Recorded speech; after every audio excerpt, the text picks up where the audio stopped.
Welcome to Smart Money, the show that helps you make smart financial decisions. I'm Nastasha Arendse, and the guest this evening is Warani Mabaso, who's a financial advisor at Absa Wealth and Investment Management, and Ricardo Teixeira, who is the certified financial planner at BDO Wealth Advisors.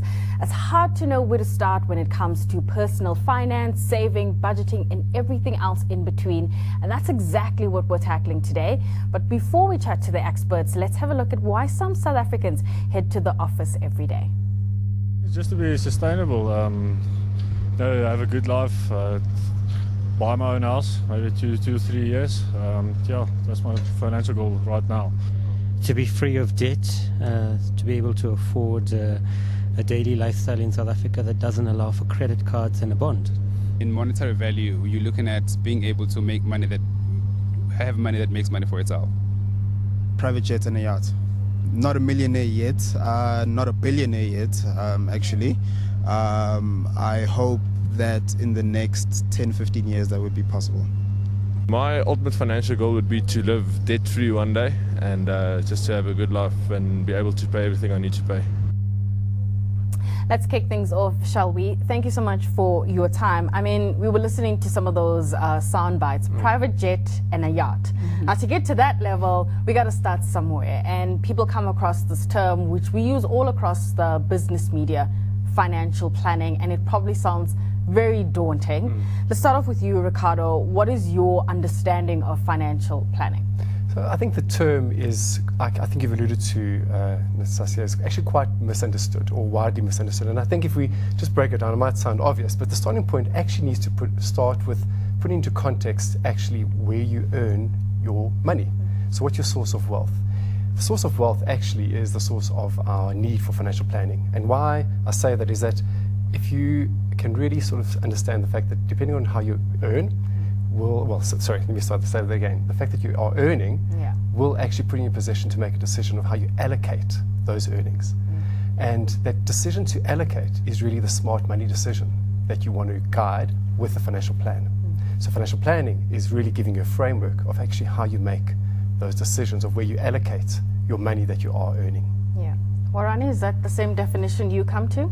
Absolutely. I think just to add on to that, we have to understand that financial planning is a science of dealing with money, making sure that you take the right decisions and making sure that you don't just live day by day without understanding where your money is going and what your goals are. So to add on to what Ricardo has said, it is very important for consumers and people to understand that the ability to earn money comes with the responsibility of understanding how to best manage it as well. Yeah. So where do you start? Like, what is the step one? If it's a science has, I suppose, a way. It's like let's think of it as a mathematical formula that you sort of have to follow. Right. Where do I start, Ricardo? So it's quite easy to actually fall into that, I suppose, that mindset that financial planning is very much a formula-driven approach. And yes, there is methodologies and there's an approach to it, but ultimately financial planning is about you. And the starting point actually largely is about what's important to you about money. And we've heard from that insert, everyone has very different perspectives. And no matter who you ask, we're all going to have a very different view on money. And I think the starting point in understanding why you need money and what's important to you is actually then becomes that foundation. A financial plan, in essence, should be dealing with why money is important, your values, and then deciding actually what those goals were. As you've alluded to, Ronnie, is then set those goals, and then knowing where you are right now, knowing what the goal is, becomes almost easier, scientific, as you've said, to close the gap with specific determinable actions to close the gap. So say I've understood those goals. Do I then pick up the phone and call someone, or is financial planning something that I could do on my own? So basically, you need to find a financial advisor. Financial advisory, like any other industry, has got the bad and the good as well. So you need to find, ideally, a certified financial planner, somebody who has got the correct credentials in terms of qualifications, but also who is phase accredited. It is also important for you maybe to also check on who they are, understand what they are able to do. But I think over and above that, you need to find an advisor who is tied to a reputable financial institution, because normally those kind of advisors will have good backing in terms of specialist They'll also have a good understanding as well of what the industry is up to and what's happening as well. Right.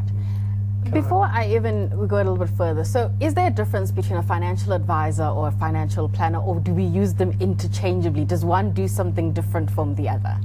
Largely interchangeably. Yeah, definitely.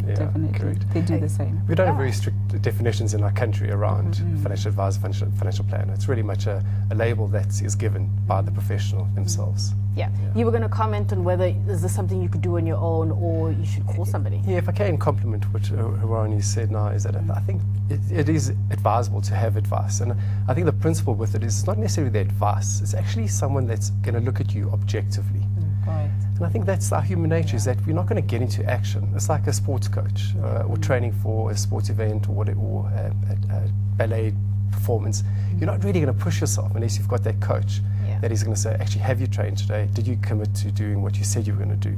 And I think that's where an advisor really plays a very key role.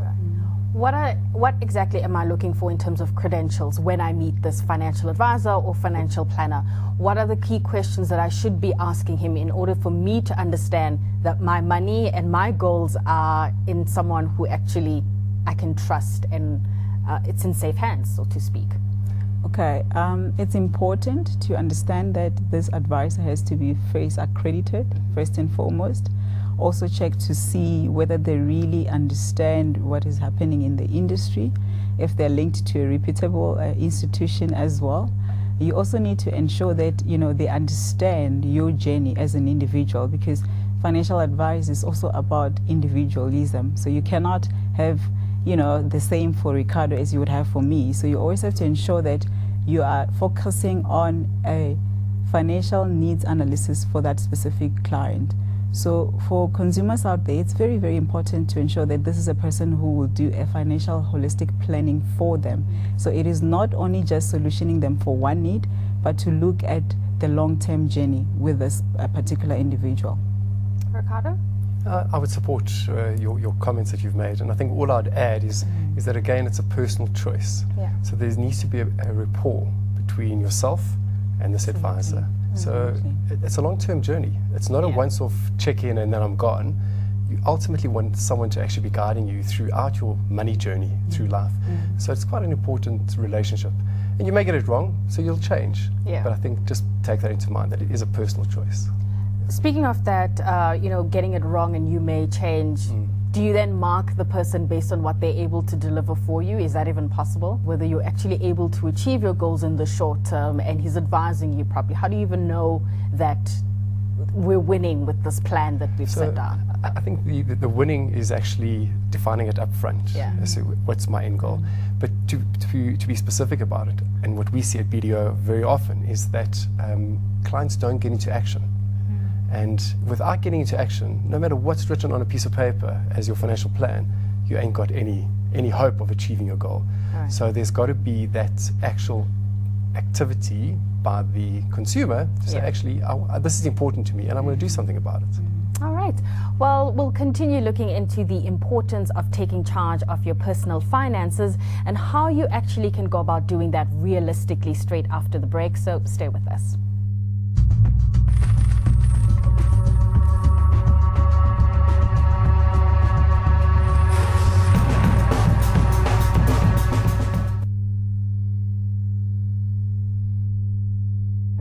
There's a certain type of person who seeks out